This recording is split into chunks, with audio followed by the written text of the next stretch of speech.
Apex Legends is acting very strange for the launch of Season 23 with no trailers at all, and there's not going to be one dropping until the day of the update. But luckily, we know what Lifeline's new abilities are going to be, and today I've got some pretty fun gameplay to show you, and it might be controversial for you Lifeline mains because some people think this update is terrible, and others really like it. But that's right, Season 23 is called From the Rift, and the gameplay trailer has now been announced, and it's going to drop at 8 AM Pacific time on November 5th, the same day as the update, only 2 hours before the launch of the new season, which means no official patch notes or battle pass trailer or launch trailer, anything like that is coming until 2 hours before the update. And a lot of people are now theorizing that Apex are doing this to try and be more like Fortnite. So Apex are trying to take this approach now and leave all of the hype until last minute. Personally, I'd prefer trailers a little while before, but hey, maybe this will work out and maybe Apex really are cooking. But of course, there's been plenty of leaks, and Epic Games themselves even confirmed that the Lifeline rework is on the way, which means the leaks are true, and we know Lifeline's new abilities, passives, and the brand new support passives, and I've put them into R5 Reloaded so we can actually play them and see how Lifeline's going to play next season. And wait till you see the brand new ultimate because it's weird. So Lifeline's passive ability is going to be the new glide mechanic, and I think this will be a fun one for movement players because it's going to be a whole new kind of mechanic and a way of movement in Apex, and I'm sure there's going to be plenty of new movement glitches or awesome movement mechanics where you can tap strafe, Lifeline glide into some crazy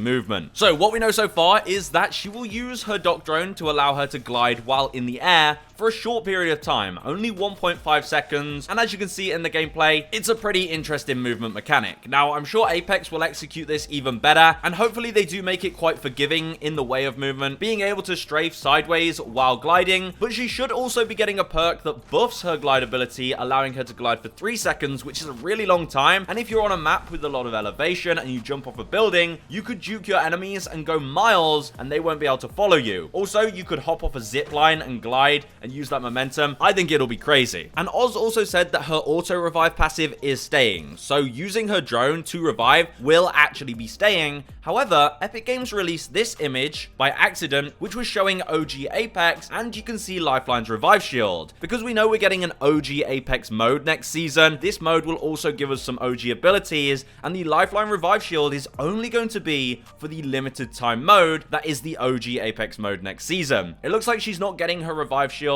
as the new ability, it's just a throwback for the mode. Let me know if you prefer the revive shield or the auto revive. Anyway, moving on to her tactical, I think this one's been talked about way too much because it's probably the one that's been leaked the longest, and that is going to be her mobile dock drone. It's still her healing drone, not much has changed other than the fact that it's receiving a pretty nice buff that it can lock on to you and your teammates and heal you on the go. We've talked about it plenty of times, and this is what it looks like. Her drone following you, and I'm a big fan of it. Whether it will be able to follow you off buildings and up buildings, I doubt it, but who knows, maybe the drone will be able to fly super high and just keep on healing you. Now, sometimes Apex gets stale and doesn't feel as intense throughout the seasons, but you won't get that problem when playing War Thunder. War Thunder is the most comprehensive vehicle combat game ever made and is available now for free on PC, mobile, and consoles. Like I said, it's intense. You'll feel immersed in the combat as you take command of over 2,500 tanks, planes, helicopters, and ships across 100 years of military history from 10 major nations in epic PvP battles alongside War Thunder's massive community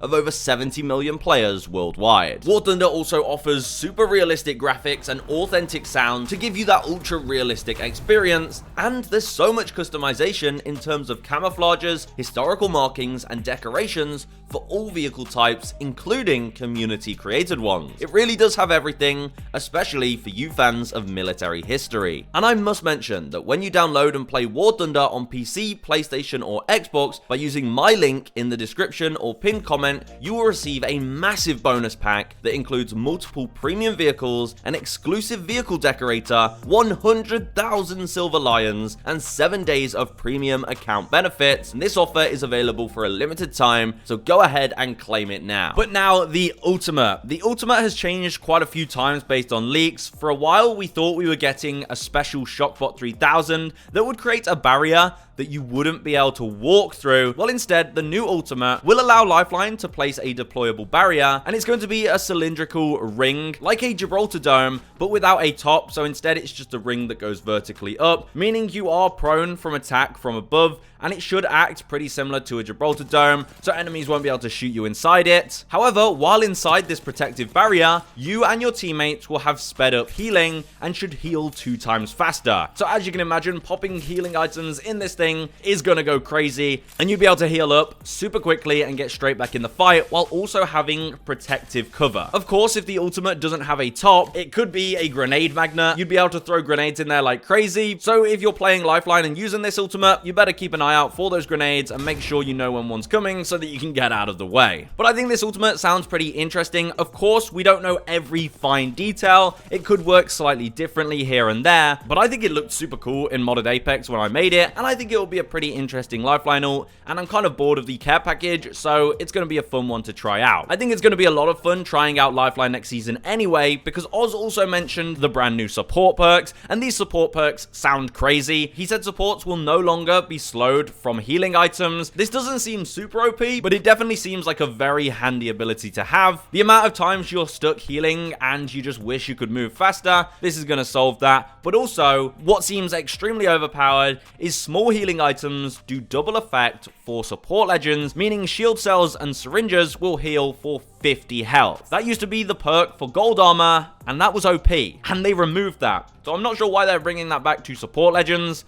Maybe that's something they might take a second look at before dropping the season, but support legends are gonna go crazy. So give me your honest thoughts on a Lifeline rework. Do you prefer Lifeline as she is now? Because I do think she is a really strong support legend anyway in Apex, but it seems they have been working on this rework for a very long time, so maybe they were in too deep to turn back and didn't want to change things. They did also tease again on Twitter this image, which actually shows Lifeline's POV, saying the Rift has got her working overtime, and it looks like she might be doing some work on her dock drone, which will of course give us this rework. So it all ties in, and we're definitely getting this Lifeline rework with the abilities I mentioned. Oz did also mention some other Season 23 changes that should appear in the patch notes, just quickly because we don't know the full details and the specific values, but he did say that ranked matchmaking should be changing in some way. The Havoc will replace the Devotion in the care package next season, and the Devotion will be nerfed accordingly to go back to the ground loot. The Spitfire's damage is getting increased from 18 to 19. The Rampage and Sentinel charge shot amounts will be increased, so they'll deal a bit more damage while charged, and the Akimbo P2020 is getting increased accuracy as a slight buff there. So a few pretty minor changes, nothing crazy, but there'll be more to come. And yeah, hopefully this video was enjoyable for you guys that are craving some gameplay of Season 23, putting that Lifeline rework into perspective for you guys, because by now we should have had the gameplay trailer 4 days ago, and we could be assessing the new season already, but maybe this will work out for them, and there'll be a lot of hype on Tuesday, and everyone will jump onto the update. But that's it from me for now, and don't forget to download War Thunder on PC, PlayStation, Xbox, or mobile using my link in the description or pinned comment to access all the amazing rewards for those of you on PC and consoles if you're a new player or returning player who hasn't played for 6 months. That's all for today, and I'll catch you on the battlefield.